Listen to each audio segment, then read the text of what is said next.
Hi అండి. నమస్తే. ఇంట్లోనే పన్నీర్ ఎలా రెడీ చేయాలో ఒకసారి ఈ వీడియోలో చూసేద్దాం.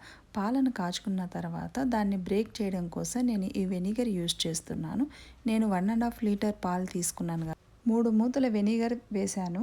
వెనిగర్ లేకపోతే లెమన్తో అయినా దీన్ని ఇలాగ మిల్క్ని బ్రేక్ చేయొచ్చు. ఇలా వెనిగర్ కలిపిన తర్వాత బాగా మిల్క్ని ఇలాగ స్పూన్తో కలుపుతూ ఉండాలి.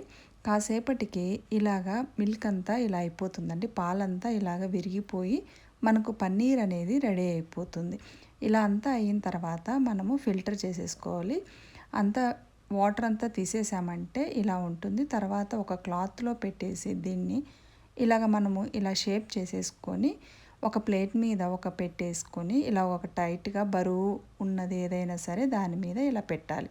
ఇలా ఒక 2-3 అవర్స్ తర్వాత మనము తీసి చూసామంటే అది ఇలా షేప్లోకి ఉంటుంది. తర్వాత మనకు కావాల్సిన విధంగా ఇలా కట్ చేసుకున్నాము అంటే పన్నీర్ అనేది రెడీ అయిపోతుంది. చూసారా ఎంత మంచిగా ఫ్రెష్గా వచ్చిందో. ఇంట్లోనే ఈజీగా ఇలాగ పన్నీర్ రెడీ చేసుకోవచ్చు. Thanks for watching.